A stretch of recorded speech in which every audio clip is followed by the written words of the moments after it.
지금부터 22년 전통의 주 한마음 이민법인에서 캐나다 명예회복에 대해 설명드리도록 하겠습니다. 캐나다로 유학, 취업, 이민 등을 준비하시다가 생각지도 못한 범죄 기록으로 인하여 비자 발급이 불허가 되거나 어쩔 수 없이 계획을 미뤄야 하는 당황스러운 경우들이 있습니다. 특히 캐나다는 보수적이고 안정지향적인 국가로 법을 위반한 기록이 있는 경우에 입국 허가가 되지 않을 수 있습니다. 범죄 수사 경력 회보서를 제출하지 않아도 되는 ETA를 통해 범죄 사실이 없다고 거짓 기재하여 편법으로 가시는 분들도 있는데요. 이민을 고려하시는 분들이라면 이 역시 추후에 명예회복 대상이 됩니다. 인생의 중요한 결정을 하는 만큼 그 결정이 내가 세운 계획대로 잘 진행되는 것이 중요합니다. 따라서 범죄 기록이 있는 분들은 정확한 진단이 필요합니다.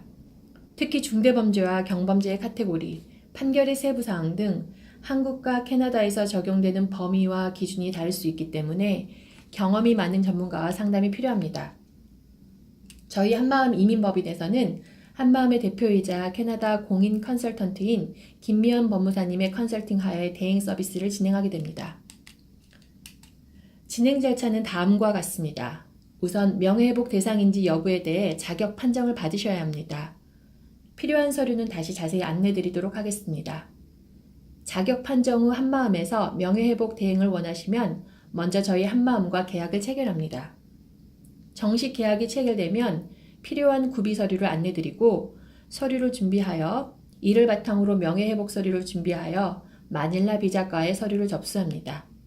서류 패키지를 완성하는 데는 케이스에 따라 다르겠지만 보통 한 달 정도가 소요됩니다. 승인은 최소 6개월에서 18개월 정도의 시간이 소요됩니다. 명예회복 승인이 나면 다음과 같은 어프로블 레터, 즉 명예회복 승인서를 마닐라 비자과로부터 받게 됩니다. 옆에 샘플로 첨부된 케이스의 경우에 8년이 경과된 음주운전 한 케이스로 명예회복 신청 시 학생비자와 함께 제출하여 서류 준비기간 포함하여 총 6개월 22일 만에 승인받은 케이스입니다. 하지만 같은 범죄가 중복이 되어 일어났거나 범죄가 여러 개일 경우에 케이스에 따라 소요기간이 훨씬 늘어나게 됩니다. 그럼 지금부터 명예회복 판정 시 필요한 서류 및 예상 수속기간에 대해 좀 더 자세히 설명드리도록 하겠습니다. 명예회복의 정확한 자격 판정을 위해서는 실효형이 포함된 범죄 수사 경력 회보서와 이에 대한 판결문을 담당자의 이메일로 발송해 주셔야 합니다. 이때 회보서는 본인 확인용 또는 수사자료표 확인용으로 발급하셔야만 실효형을 확인할 수가 있습니다. 이 외에 관할 법원에서 받은 약식 판결문 또는 판결문을 발송해 주셔야 정확하게 해당 범죄를 파악하여 이에 대한 판정을 할 수가 있습니다. 예상되는 수속기간은 경범죄의 경우에는 약 12개월, 경범죄가 2건 이상 중복되는 경우에는 12개월에서 18개월, 중대한 범죄의 경우 약 18개월이 소요가 됩니다. 앞서 명예회복 승인서 샘플에서 보여드린 케이스의 경우에 8년 전에 발생한 케이스이고 음주운전이라도 한 건으로 사건의 내용도 경미하였기에 예외적으로 서류 기간 준비 포함해서 6개월 22일 만에 승인이 빠르게 나왔습니다. 반대로 2년 이상이 소요되는 경우들도 있습니다. 이민관이 판단하기에 범죄가 중대하거나 형이 끝났고 명예회복 자격은 되더라도 캐나다로 입국을 허용하고 싶지 않아 하는 경우가 있습니다. 예를 들어 성폭력의 경우 피해자의 피해 정도에 따라서, 폭행의 경우에 폭행을 가한 무기가 있는지 여부나 피해자의 피해 정도에 따라 신청을 무작정 기다리게 할 때도 있습니다. 반대로 간단히 거절 통지를 보내기도 합니다. 이 외에 과거에 이민국에 허위 사실로 신고를 한 경력이 있다면 그 사실이 드러난 후 5년간의 페널티 기간이 주어지기도 합니다. 과거 페널티 기간이 2년 정도였던 것을 고려하면 많이 까다로워졌다는 것을 알 수 있습니다. 결론적으로 마닐라 비자과의 업무량이나 이민관의 업무 속도에 따라 비슷한 케이스라도 소요기간이 다를 수가 있기 때문에 계획하시는 일정보다 미리미리 시청하시는 것이 제일 안전합니다.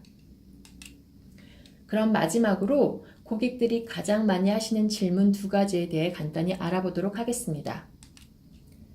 명예회복에 대해 문의하실 때 저는 명예회복 신청이 가능한가요? 라는 질문을 가장 많이 하시는데요. 캐나다 외 나라에서 발생한 범죄 중 기소 범죄는 형을 완료한 날, 벌금형인 경우에는 벌금 납부 완료일로부터 5년 이상 경과한 후에 명예회복을 신청할 수 있습니다. 형을 완료한 지 10년 이상 경과된 경우에는 보통 자동으로 명예회복이 된 것으로 간주하기도 합니다. 하지만 범죄 종류, 정도 등 케이스에 따라 다르기 때문에 10년이 경과됐다고 하더라도 반드시 전문 컨설턴트에게 상담 받으셔야 합니다.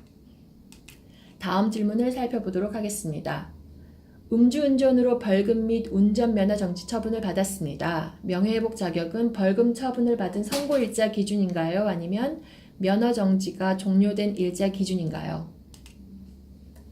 한국인들에게 가장 많이 볼 수 있는 유형이 음주운전입니다. 지금은 한국인들의 인식도 많이 바뀌고 있지만 여전히 다른 중범죄에 비해 음주운전을 가볍게 여기는 경향이 있습니다. 하지만 캐나다에서 음주운전은 중대한 범죄에 속합니다. 질문으로 돌아가서 음주운전으로 면허 정지를 받았을 경우 벌금이 선고된 기준이 아니라 면허 정지 또는 취소 기간이 끝나고 5년 후에 명예회복이 가능합니다. 지금까지 명예회복에 대해 알아보았습니다. 개개인마다 케이스들이 모두 다르기 때문에 지금의 설명으로 궁금함이 풀리기에는 모두 조금 부족할 것입니다.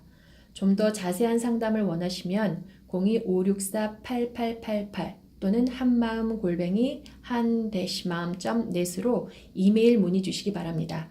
감사합니다.